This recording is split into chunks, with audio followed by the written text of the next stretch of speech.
Hi people. So this video is going to encompass a few different subjects, but the overriding theme is about power and use of power, particularly in a working environment, and particularly around the issue about bullying.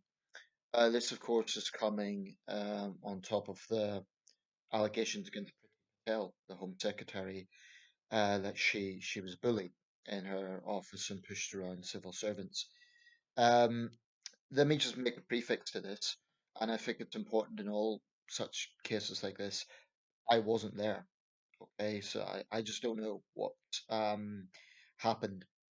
I think that's very important to say that because whilst I abhor bullying, and I always have, I'm going to be going into that. I also think that a loaded charge like that, someone also has to be given a fair hearing. So smearing someone as a bully can also be quite damaging. Um, so she has apologized for any upset she's caused. My line of thinking is if totally innocent, she wouldn't have apologized. Or maybe she didn't think it was bullying and she's apologizing to be diplomatic and because the Prime Minister's told her to. I don't know. But I will be touching on the Patel case, but not extensively because there's a lot of other issues around this. Um, I came across a column in the Sun yesterday, actually 2 days ago, which got me quite angry because I mean I don't like the Sun anyway, but as part of my course I buy a range of newspapers, including ones I wouldn't subscribe to ideologically because I need to know the industry, I need to know a lot of things about it. But anyway, the column I should say was by Jane Moore. I'll just hold it up. Jim Moore, well-known Sun columnist, and it was a pretty nauseating write-up on her basically downplaying the allegations. And she has as her headline, "Bully, person who hurts others," or a word lazy gets used to dodge criticism. Well, you see where that's going. Basically, Moore's argument is, I'm not going to read the whole thing out, but basically her argument is that the civil service needed a bit of a kick up the arse, to put it bluntly. Not her words, that's the gist of what she's saying, though. And this is just a convenient excuse to evade criticism, their laziness and incompetence. Um, but she goes on to concede that the report findings into the inquiry into Miss Patel include allegations that she apparently stormed out of the room, and I quote here, a source says she would storm out of her office and say, "Why is everyone so," in inverted commas here, "fucking useless?" She would tell officials their work was fucking useless. Okay, so she stormed out of the office, she would raise her voice, and there's a few other quotes here. Particularly if, yeah, she doesn't elaborate much on other quotes. Moore goes on to make this sort of comparison with the military. She said, "Oh, any soldiers looking in on this would think what's all the fuss about." Well, that implies that there's no bullying in the military, or that what gives Jane Moore a right to think she speaks for soldiers? Maybe some would agree with her. Probably quite a few. It's a different environment. The thing is, obviously, you're going to have different levels of pressure in different environments. Now, civil service and government corridors is one of those places where you do have pressure. But I do not think that the way forward is to behave like a drill sergeant. Um, Apparently, one colleague of Priti Patel said that some of the civil servants would undermine her by, after the Home Secretary had left the meeting about online harms laws, I saw her officials actively undermine what she had just said in the meeting room. I was shocked, so I'm afraid to say I think there was a culture problem, and I very much hope that it could be sorted out. So many people would look at that and say, well, that just shows that Patel was right to take a hard line. But here's the thing, Jim is talking about the definition of bullying, and it means different things to different people. But for me, the issue here is not about not asserting authority, and it's not about not fixing the civil service or instilling a change of direction in their attitude or anything like that. If there is a cultural problem, uh, I think a lot of people would be supportive of a Home Secretary that takes action on that. But it's the way you do it. That's the fundamental issue here. And I don't care who you are, I don't care what your job is or what your profession is. I don't think that screaming obscenities and yelling is a sign of strength. Now, it might be that if you're a drill sergeant, that's the norm and that's the way it goes. And it's nothing personal because they do it to everyone. And it's by the way, the scene in the famous scene in Full Metal Jacket, Gunnery Sergeant Hartman. That's it's great cinema, but it's slight artistic license. Apparently, they're not allowed to physically ever hurt or touch recruits. They can yell all the names under the sun at their face, but they can't physically touch them. So in the real world, Gunnery Sergeant Hartman probably would have faced some sort of discipline proceedings for like physically assaulting the cadets as he did. Great scene though. But this gets into a dynamic about how is bullying defined. Well, I think most people would agree that bullying is being obnoxious for the sake of being obnoxious and being cruel. Now, the dictionary definition that it's abusing someone in a position of vulnerability, I think, she didn't say which dictionary that was, by the way, because there's going to be some inconsistency in that precise definition, depending on the dictionary. But that implies that only vulnerable people can be bullied. Well, what if you had a dynamic of, just as for the sake of argument, you had a new young manager moving into a company, right? And there were a lot of workers there who'd been there for a long time, and technically he or she was their boss. But is it really inconceivable that the workers, the employees, couldn't give them a hard time? I remember there was I think it was called Whitechapel. Don't quote me on that, but I think that was the name of the show, and it was set in modern London, but it showed a new young superintendent coming in. Now, the police sergeant treated him like dirt, even though he was in an inferior rank, just because he was the new guy. And he really did treat him quite badly. This was a series a few years ago. So that just shows just because someone is ostensibly in a higher position or they are in a more powerful position doesn't mean that they cannot be also targeted. It's like the old attitude that I used to think was very unhelpful, whereby certain teachers and certain people in the education world would assume that a pupil could only be bullied if they were younger than the bully or smaller than the bully. But anyone could be bullied. That's the truth. And actually, when it comes to school bullying, more often than not, it's not an individual bully. It's not sort of the cartoon stereotype of, that you'd get in Beano comics. It would be a group of bullies. More often than not, that's the dynamic. And they could be younger, the same age as the victim, older. But more often than not, that's a dynamic. Um, I actually contacted Jane Moore to challenge some of the arguments that she was making because I think what she hugely overlooks is that, firstly, there's no evidence that Patel's approach actually changed anything. If the idea was that that sort of approach was to change the culture in the civil service, is there actual evidence that it changed it anyway? I don't know that there is. Now, my contention here is not about defending civil servants. I've no doubt that some of them are very stubborn in their ways, and probably you do need a Home Secretary to shake things up a bit. That is really not my contention. Because a lot of people would be looking at it saying, oh, I've no sympathy because they're civil servants. But again, nobody, no human being, no matter what position you're in, is immune from mental health problems, from depression, from those sort of things. Politicians can get it. Soldiers can get it. It doesn't matter how tough you are. These are demanding professions. Politics, the military, the media world, the business world, they're all demanding arenas. That doesn't mean that people are superhuman. It doesn't mean that at some point people can't have a breaking point where they can't be pushed over the edge.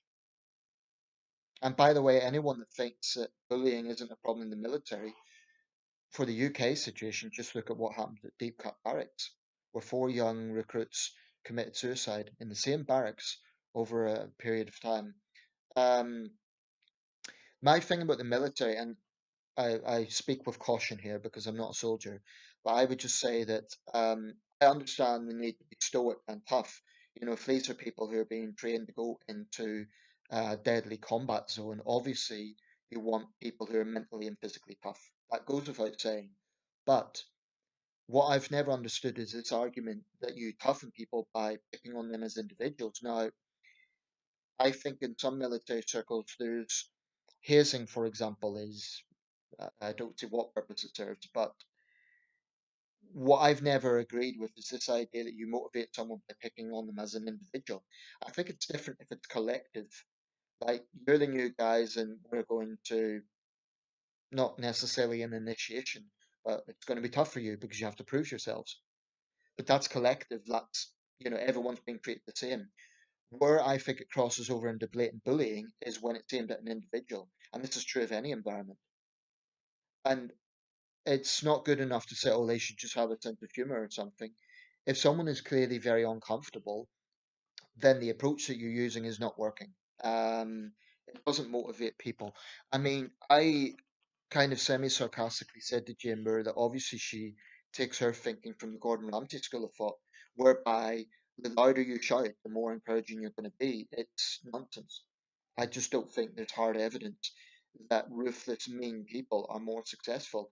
This is a dangerous narrative that's been put out there, um, that only by being ruthless and mean can you be successful in this world. Well, look at Machiavelli, right? Look at the teachings of Machiavelli. The interesting thing about Machiavelli, people think that's all about being devious and cruel, and actually, no. Machiavelli's philosophy was that a leader needs to be strong enough to be feared, and so that, I mean, bearing in mind the context he was talking in Renaissance, 16th century Italy, so that, people wouldn't cross him and wouldn't try to overthrow him, but not so tyrannical that he would be despised. And this is a very important balance. It's something people forget about Machiavellian teaching. And by the way, I'm not saying that that is the go-to. I'm not saying it's without flaws. But the point is, it wasn't about being tyrannical. It wasn't about being so feared and so brutal and so heinous that the public would end up just despising you as a tyrant. That's the point. Um, so I think there are many successful people who are dogged and determined and robust and tough insofar as surviving in competitive industries and getting forward. But they didn't have to do it by yelling in people's faces and by being obnoxious and by pulling people down. I mean, when I was an English teacher in classroom settings, I knew that I'm dealing with 70 students, 50, 70 students. I need a degree of authority because if I don't have it, they'll walk over me potentially. And there were a few classes that were a bit more, let's say, robust than others, a bit more disruptive than others. Now, there was only in the whole time I was in China, two stints, a total of about a year. I only really raised my voice to students about 3 or 4 times.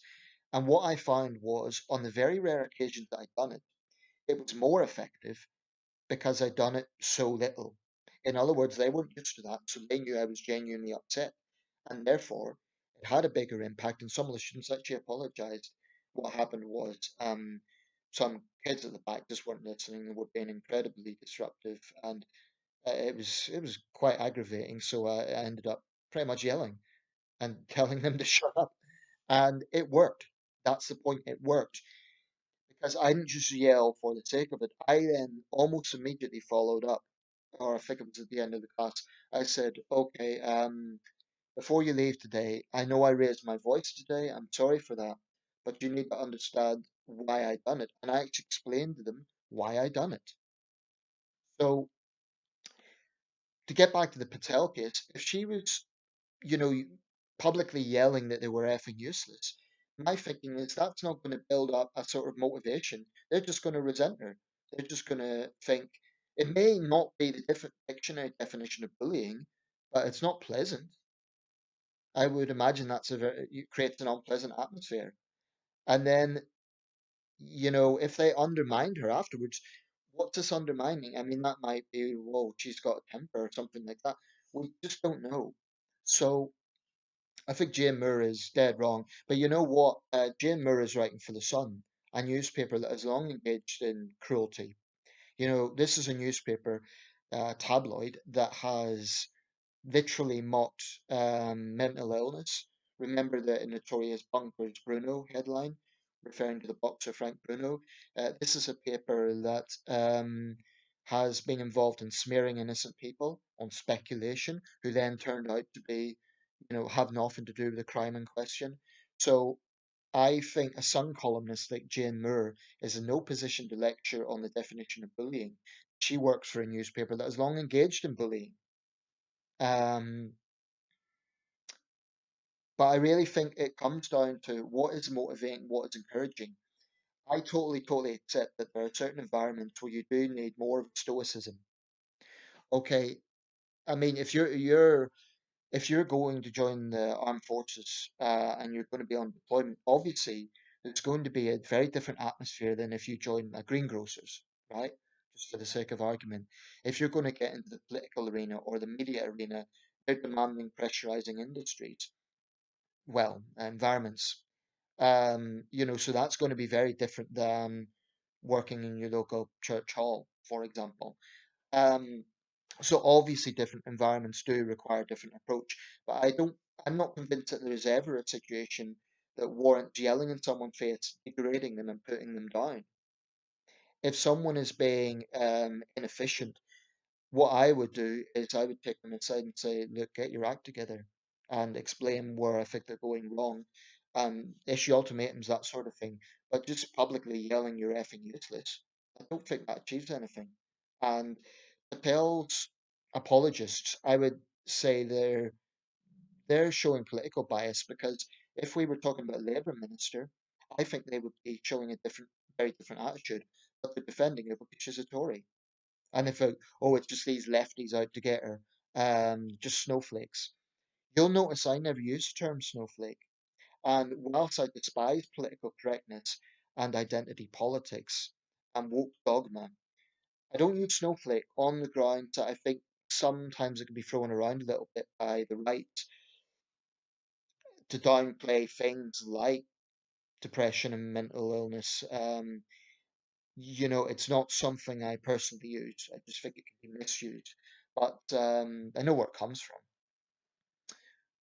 So there is a place in this world for kindness. There is a place for being a decent human being and not treating people like dirt. And I think inspiring leaders can maintain authority, can maintain control, and even, dare I say, it, a degree of, you wouldn't cross that person whilst not being tyrannical. I had a manager when I volunteered at Oxfam. She was a great manager because she was assertive. She knew what she wanted. And, there were a few times she lost her temper because, it was busy and maybe we were making mistakes. But she always put a caveat to that, like, sorry, I raised my voice, this is why. Or even sometimes she would outright apologize. But I found that she was a very good manager and she was very hard on herself, actually. Um, you know, she was always sort of anxious about if things were going right or not. And sometimes she could be a bit hard, but she was also very kind. I remember at the time I was struggling, and she made a lot of allowances in terms of just shift patterns and just little things like that. She was very kind and understanding. To me, she was a good manager because she knew the right balance. Um, and so much of this comes down to balance. You don't want a situation where someone in a leadership or authority position is a complete pushover, because then that's going to lead to incompetence if they're not maintaining a degree of authority. And in certain circumstances where they need to be tough, in order to be just. For example, If you have a teacher who sees bullying and does nothing about it and isn't tough with the bullies, that's not an efficient teacher or an efficient school board. If you have an organization that's responsible for maintaining discipline or standards and they're passive, that's going to lead to corruption. So, of course, you need toughness in certain environments. And having a passive position doesn't achieve that. Um, on the other hand, you don't want someone who is so tyrannical and so feared and so obnoxious that people either end up just being intimidated or despising them. I don't think that would achieve anything. It may achieve something in 13th century Mongolia, or the time when brutal medieval warfare was sort of ruling the, how can I put it, the path of society, you know. But times change, and as we do learn more about the human condition, about mental health, and about these sort of issues, we do need to adapt to that. So, yeah, anyway, I'll round this up. I just don't think that. But I mean, I just don't see how anyone could argue with a straight face that yelling and degrading someone is going to encourage them. It just won't. If someone is being incompetent, if they're being lazy, if they're being not fit for the role that they're supposed to do, it can be dismissed or, put on the spot like you need to improve here. But I still don't think that warrants degrading them. I mean, one of the things I most dislike about Gordon Ramsay is some of the so-called constructive criticism, because this is what supporters always say. Oh yeah, he's tough, but he puts them in their place. Well, how does talking about how much of a failure they are in their 20s compared to him, how is that going to encourage them? You know, what Ramsey does, and people could say it's just for the cameras. Well, I don't care if it is or it isn't. It's still perception and the optics of it. My big problem with Gordon Ramsay is he puts out this message that by being such a hard ass and yelling in people's face, that's the way to get motivation. But he's not the only successful chef. Jamie Oliver and Nigella Lawson, there's many others, and they don't use the sort of tactics that Ramsay uses. So I'm not convinced that that's the only way to do it. And I also believe, by the way, it's for ratings. I believe people, they say it's about cooking. I'm not convinced. I think they should be honest with themselves. They tune into Gordon Ramsay because they want to see him yell at someone. And you get these sort of videos like, Gordon has had enough of so and so. It's, to me, it's essentially promoting bullying. I mean, you get it in other areas as well. X Factor, Britain's Got Talent. You know how many times have contestants literally been jeered off? I think there's an innocence about television in the past that in the last sort of 20 years has turned nasty. And it's kind of a paradox because whilst in some ways society's got a lot more politically correct and sensitive, on the other hand, television has got more cruel. And yet, woke people are so out to get sort of politically incorrect comedies from the 70s. But the point about those comedies was it was all fictional, it was all acted. The reality TV today, if they focused on that, I wouldn't have such a problem. I'd agree with them. So I think they've got their priorities wrong. But cruelty and bullying shouldn't be sold as entertainment. It sends out a very negative message. And then when people like me raise that point, people say, oh, you're being a snowflake, you're being too sensitive. No, I just don't like bullying. I never have. It's a horrible thing. It can ruin lives. And I think that sort of abuse of power is disgusting. That's why I have no respect for Gordon Ramsay. I don't care how good his food is. This is a guy who uses his fame and fortune and reputation as a great chef to basically push people around and yell in their face and tell them how awful and useless they are. Would it not be so much more inspiring if he said, look how successful I am, look at all the restaurants I have, now this is how you do it. And, certainly maintain authority, say, look, if you do it like this, it's not going to work that way. You're going to let down customers or whatever it is. I really, really believe in encouraging people, not tearing people down. And with that, I'll close this. I hope I've clarified my position, but it is something I feel very strongly about. And it saddens and angers me that there are a lot of people out there willing to defend obnoxious behavior. I mean, look at, just as a parting thought, look at the popularity of Trump, at least among his base. It's a sign, I think. There's nothing to do with politics, nothing to do with right wing or left wing. I think you could get bullies on both sides, but it's just about what is inspiring versus what is obnoxious. And to me, bullying and being obnoxious is never inspiring.